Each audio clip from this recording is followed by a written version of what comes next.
Le secrétaire général de la préfecture de Boboy a présidé la cérémonie de réception provisoire des ouvrages hydrauliques à Madina dans la commune rurale de Ngunga, financée à hauteur de 308 millions de francs CFA par l'ONG Suisse Aid. Ali Hashimou et Habib Bako.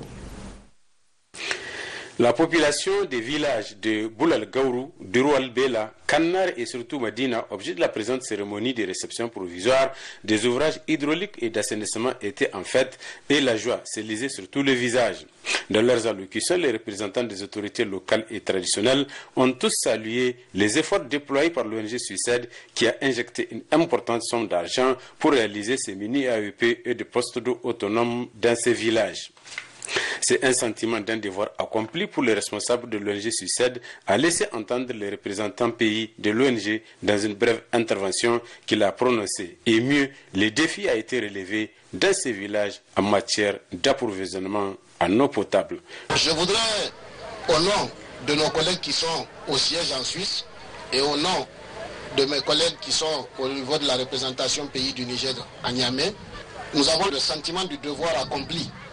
Dans le sens où, pour nous, c'est une contribution, c'est un accompagnement des efforts de notre pays. Quand je dis cela, je parle de nos gouvernants, de nos autorités, et pour soulager les souffrances des communautés, en l'occurrence dans le secteur spécifique de l'eau, hygiène, assainissement.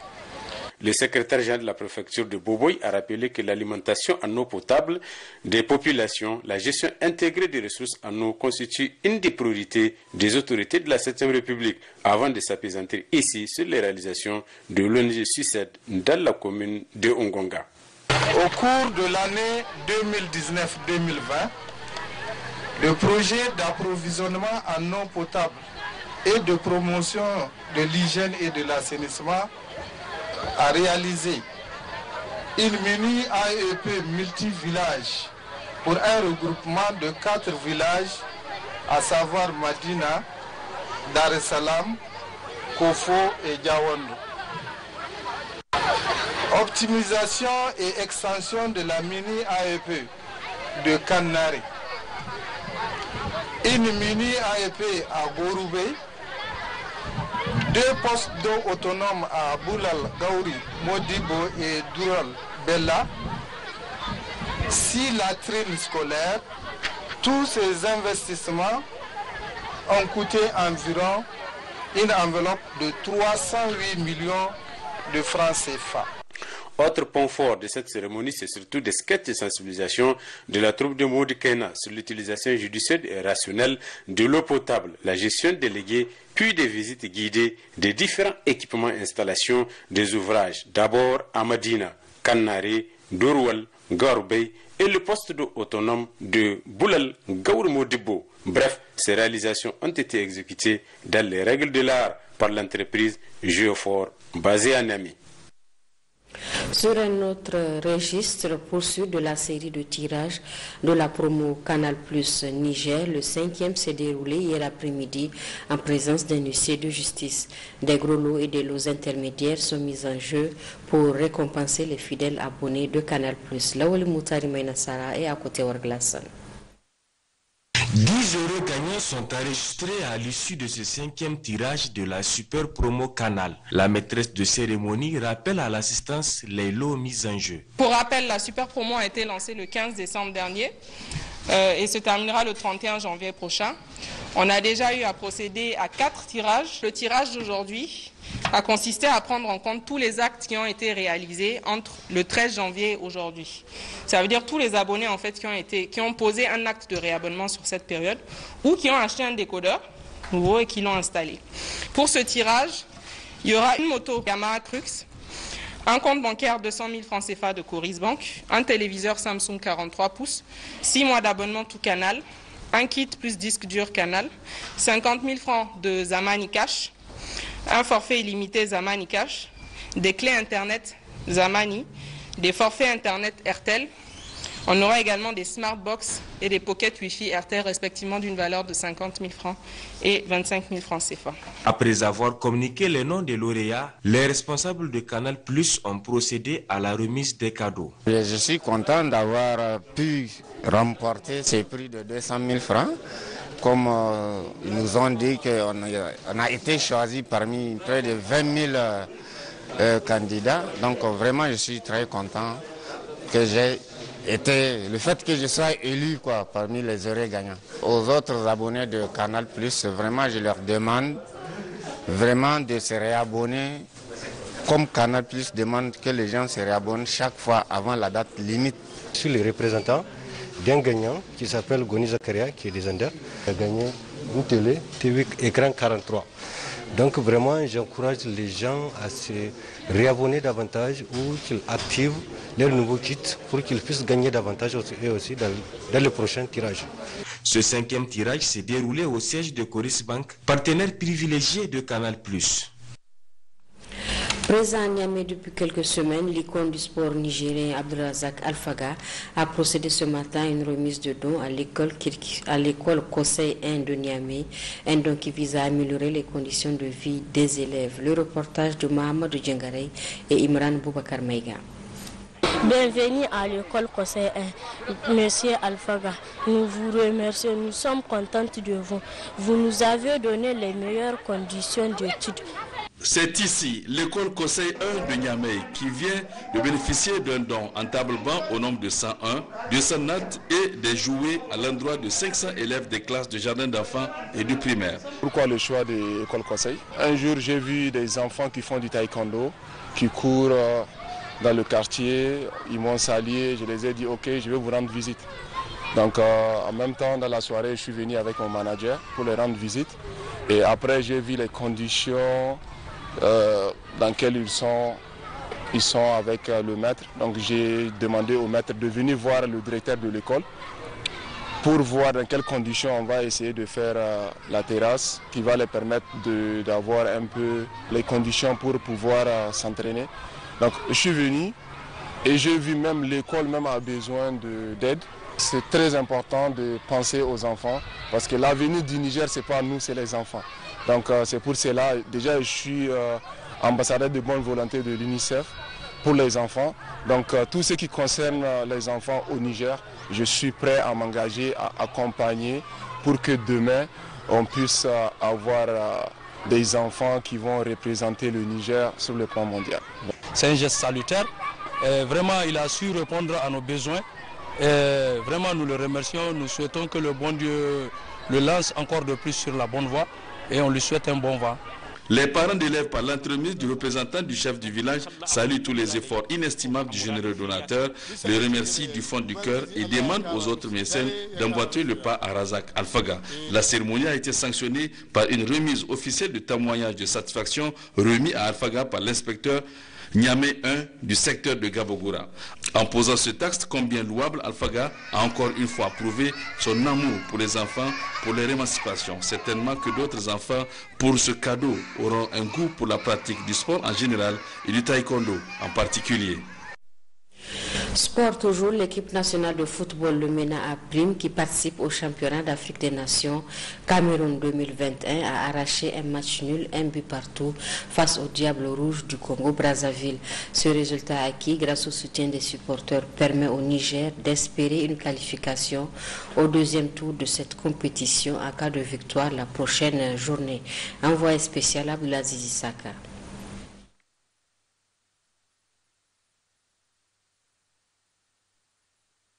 Nous ouvrons la page reportage. La lecture est cet important moyen d'instruction, d'enseignement et de distraction est de nos jours de plus en plus délaissé. Cet abandon est de surcroît aggravé par les réseaux sociaux qui occupent la quasi-totalité du temps des jeunes en particulier, ce qui n'est pas sans conséquence sur le niveau scolaire des élèves et étudiants. Le reportage est griffé au Majamila Moudanchirou, Abdoulaye Ali et Sadou Inouali. Ali. Élément fondamental pour tout apprentissage, moyen de découverte des faits socio-économiques et culturels, la lecture nous offre l'opportunité de voyager et de nous évader en un mot. En dépit des multiples avantages qu'elle nous procure, force est de reconnaître que l'abandon de la lecture est une réalité tangible dans notre société. Et ce, surtout en milieu scolaire où l'abandon est plus ressenti. Maintenant, les élèves, on n'a plus l'ambition de lire. On n'est plus passionné par la lecture. Tout ça à cause des réseaux sociaux. On aime plus se focaliser sur les réseaux sociaux. On n'a plus le temps pour prendre des œuvres, pour lire. Ça enrichit notre faculté, ça enrichit notre façon de parler même. C'est la haute technologie, nos téléphones portables, les réseaux sociaux. Nous passons plus de temps sur Facebook, WhatsApp, Instagram que de lire. On n'a plus cet amour de la lecture parce qu'on n'a pas ce temps. Le temps qu'on passe le maximum de temps sur nos téléphones à regarder la télé, la technologie que de lire. Une situation qui n'est pas sans conséquence sur le niveau scolaire des élèves. La lecture d'abord c'est la première source d'apprentissage, c'est la première source de connaissance. Et à travers la lecture, nous assimilons et à travers la lecture, nous mémorisons et nous gardons en mémoire, et c'est les éléments de lecture qui constituent les premiers outils d'apprentissage et les premiers outils de raisonnement. Parce que sans lecture, on n'apprend pas, on n'assimile pas. Et du moment où on n'a pas ces outils, donc il y a un défaut d'analyse. Au niveau des établissements d'enseignement, l'on constate une insuffisance, voire une absence de bibliothèques. Et même ceux qui en disposent, beaucoup n'ont pas inséré les heures de lecture obligatoires dans le planning académique. Le lycée d'enseignement général Issa Korombe dispose d'une bibliothèque qui est assez fournie. Elle est plus ou moins fréquentée, parce que vous n'êtes pas sans savoir qu'aujourd'hui, les élèves sont peu enclins à la lecture. Nous avons une heure de bibliothèque pour chaque classe, dont la présence est obligatoire, autant que la présence au cours de mathématiques ou de géographie. Et les élèves ont la possibilité de prendre jusqu'à 2 livres, qu'ils peuvent garder pendant 2 semaines et renouveler après.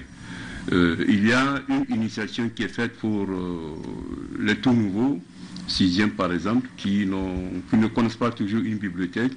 Donc il y a une initiation qui est faite pour leur faire découvrir la bibliothèque, ce que ça contient et puis sa fonction. Toutefois, certaines personnes se limitent à la lecture de quelques écrits numériques. Cela n'atteint point la valeur de la lecture où le lecteur a un contact physique avec le livre selon les spécialistes. Le contact du livre sur le plan physique est un contact, je dirais, presque charnel. Quand vous tournez les pages, vous vivez à travers les pages, vous sentez vraiment une réelle émotion qui vous traverse à travers les lignes. Et ce n'est pas du tout la même chose pour un livre numérique. On n'a pas la même sensation. C'est vraiment ce qu'il faut recommander, le contact physique. C'est-à-dire prendre le livre, aller s'inscrire dans une bibliothèque, et être assidu. Et surtout faire une bonne lecture. Qu'est-ce que c'est qu'une bonne lecture? Ce n'est pas venir feuilleter en un jour un livre, même s'il est très intéressant. C'est retenir le substrat de ce livre. Essayer de comprendre ce que l'auteur du livre a écrit. Lisons donc pour enrichir notre esprit et mieux nous cultiver, à l'image de cette citation de Victor Hugo qui dit que lire, c'est boire et manger. L'esprit qui ne lit pas maigrit comme le corps qui ne mange pas. Elles sont nombreuses les femmes qui souffrent de la fistule au Niger, notamment celle de la région de Tawa, un état de fait qui s'explique par plusieurs raisons. Quelles sont les causes et les conséquences de ce phénomène qui fait beaucoup de victimes? Éléments de réponse dans ce reportage de Mohamedou Agoumou et Tahir Hassan Abdelkader. Donner une fille en mariage avant l'âge qu'il faut peut entraîner plusieurs conséquences néfastes sur sa santé, parmi lesquelles la fistule obstétricale. Il est important de noter que la fistule peut toucher toutes les femmes, pas seulement les adolescentes. Mais pour les adolescentes, la grossesse et l'accouchement sont particulièrement dangereux car elles n'ont pas atteint leur plein développement physique, ce qui accroît les risques de complications à l'accouchement. Quand on prend vraiment la physionomie de la femme, il y a l'utérus qui est au centre. En avant, on a la vessie. Et en arrière, on a le rectum. Maintenant, l'enfant qui vient, il se bloque au niveau des os. Maintenant, la vessie est coincée en avant. Cela veut dire que même les urines ne peuvent pas passer. Et il y a une distension de la vessie. Et la tête de l'enfant frotte Et quand elle frotte, elle blesse la vessie en avant. Et en arrière, elle peut blesser le rectum. Et c'est le phénomène qui se passe. Donc vraiment, les moyens de prévention ici, c'est que vraiment c'est la sensibilisation de la population. Non seulement les leaders d'opinion, tous ceux qui peuvent contribuer, en tout cas à permettre aux filles de se marier un peu plus tardivement. Actuellement, au centre de santé de la mère et de l'enfant de Tawa, 6 patientes victimes de la fistule obstétricale sont prises en charge. J'ai 72 ans. Cela fait exactement 30 ans que je suis victime de la fistule, sans intervention chirurgicale. Depuis notre admission au niveau de ces centres, vraiment Dieu merci, tout va bien. Cela m'est arrivé au moment de l'accouchement. On nous a transféré de Lela à Tawa pour les soins. Dieu merci, l'opération a bien marché. Les patientes sont convalescentes en attendant leur sortie. Depuis sa réception en 2017, le centre a pris en charge 227 patientes, dont 53 cas en 2017, 72 cas en 2018, 25 cas en 2019 et 77 cas en 2020. Toutes les patientes ont été opérées avec succès. Reportage suite, Naya est le nom originel du marché de Tibiri-Gobir qui s'anime tous les vendredis et qui est un lieu de donner et de recevoir où se rencontrent les vendeurs et les acheteurs venus de tous les horizons. Le reportage de Ankara Hassan et Youssouf Suleiman. Naya, où le marché de Tibiri-Gobir a été initié en 1835 par Djiboto Ouba, l'un des rois du Gobir. Naya a pris source à partir du grand baobab au pied duquel le célèbre Bao Jangorzo était décédé. Ce baobab, communément appelé Koukar Naya, est actuellement un lieu sacré où chaque année, le sultan, le 380e roi du Gobir, El Haj Abdou Bala Marafa, s'y rend pour respecter la tradition en immolant une brebis blanche au contour des yeux noirs, et cela le 7e jour du 7e mois. Naya, c'est le nom du marché qui s'anime chaque mercredi, comme à Tibiri, à Sabon-Birni et dans plusieurs villes de Gobira. Auparavant, le marché Naya de Tibiri se trouvait dans la vallée du Goulbi jusqu'à 1957-1958. Jadis, pour animer le marché, nos voisins arrivent à Tibiri dès le lundi. Le marché de Tibiri-Gobir a connu 5 emplacements différents avant de se stabiliser sur le site actuel 6 à l'est de la ville au bord de la RN1. Selon les exégètes de la cour de Sa Majesté Abdou Bala Marafa, dans les environs, il n'existe aucun marché digne de ce nom, outre celui de Tibiri-Gobir où viennent s'approvisionner tous ceux des alentours. On y trouve du tout. Ce marché Naya est chapeauté par Sarkin Naya, qui veille au respect strict de l'ordre, de la sécurité et de la parfaite convivialité. Je m'occupe de la sécurité et de l'ordre dans ce marché pour y fluidifier la circulation. Nous nous assurons que chacun retourne chez soi sain et sauf. Chaque année aussi, les possédés, communément appelés un kalmana, en cette période font 4 tours du marché pour lui assurer une certaine pérennité dans la prospérité. Les commerçants et les acheteurs s'y plaisent car tout se tient et tout se tiennent. Je commercialise le bois de chauffe dans ce marché Naya. Dieu merci, on s'en sort.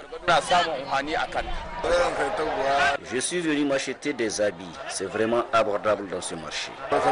Selon El Haj Abdou Bala Marafa, le 380e roi du Gobir, Naya, c'est-à-dire le marché de Tibiri, est d'un apport inestimable pour toute la contrée.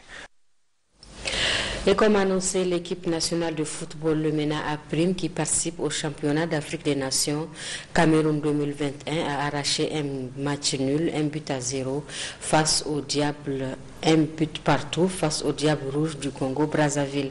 Ce résultat acquis grâce au soutien des supporters permet au Niger d'espérer une qualification au 2e tour de cette compétition en cas de victoire la prochaine journée. Envoyé spécial à Blazizi Saka. C'était un MENA diminué de 4 joueurs cadres testés positifs à la Covid-19 qui faisait face au Diable Rouge du Congo-Brazzaville hier soir. Si le résultat de 1 but partout au terme de cette rencontre ne permet pas à l'équipe nationale de se qualifier à l'issue de cette 2e journée de compétition, il permet néanmoins à Haroun Abdoulaye et ses poulains de rester en lice pour les qualifications. Et ils y croient très fortement. Je pense qu'on ne va pas verser dans des calculs. C'est de jouer ce troisième match à fond pour tenter de faire le résultat. C'est possible, ça reste dans nos corps. Je pense que sur le premier match, avant qu'on ne sorte, la Libye allait contraindre la RDC au nul. Nous aussi, nous allons jouer notre match à fond contre la RDC qui est provisoirement qualifiée sur les 2 matchs qu'ils ont livrés. Et à nous maintenant de chercher les points nécessaires aussi pour nous qualifier. En plus de l'engagement des joueurs, le MENA national peut encore compter sur la grande mobilisation des supporters. Des supporters qui l'ont remarquablement soutenu lors de cette rencontre et qui restent totalement acquis à sa cause. Le football que les gars ont attendu d'eux, vraiment ils ne nous ont pas déçus. Parce que le Niger a vraiment joué le ballon. Tout ce qui nous reste dans notre équipe-ci, c'est la finition. Si les gars travaillent la finition, le match contre la RDC, nous allons remporter ce match. Le 3e et dernier match de poule est donc très décisif dans ce groupe où chacune des 4 équipes engagées aura besoin d'une victoire pour se qualifier.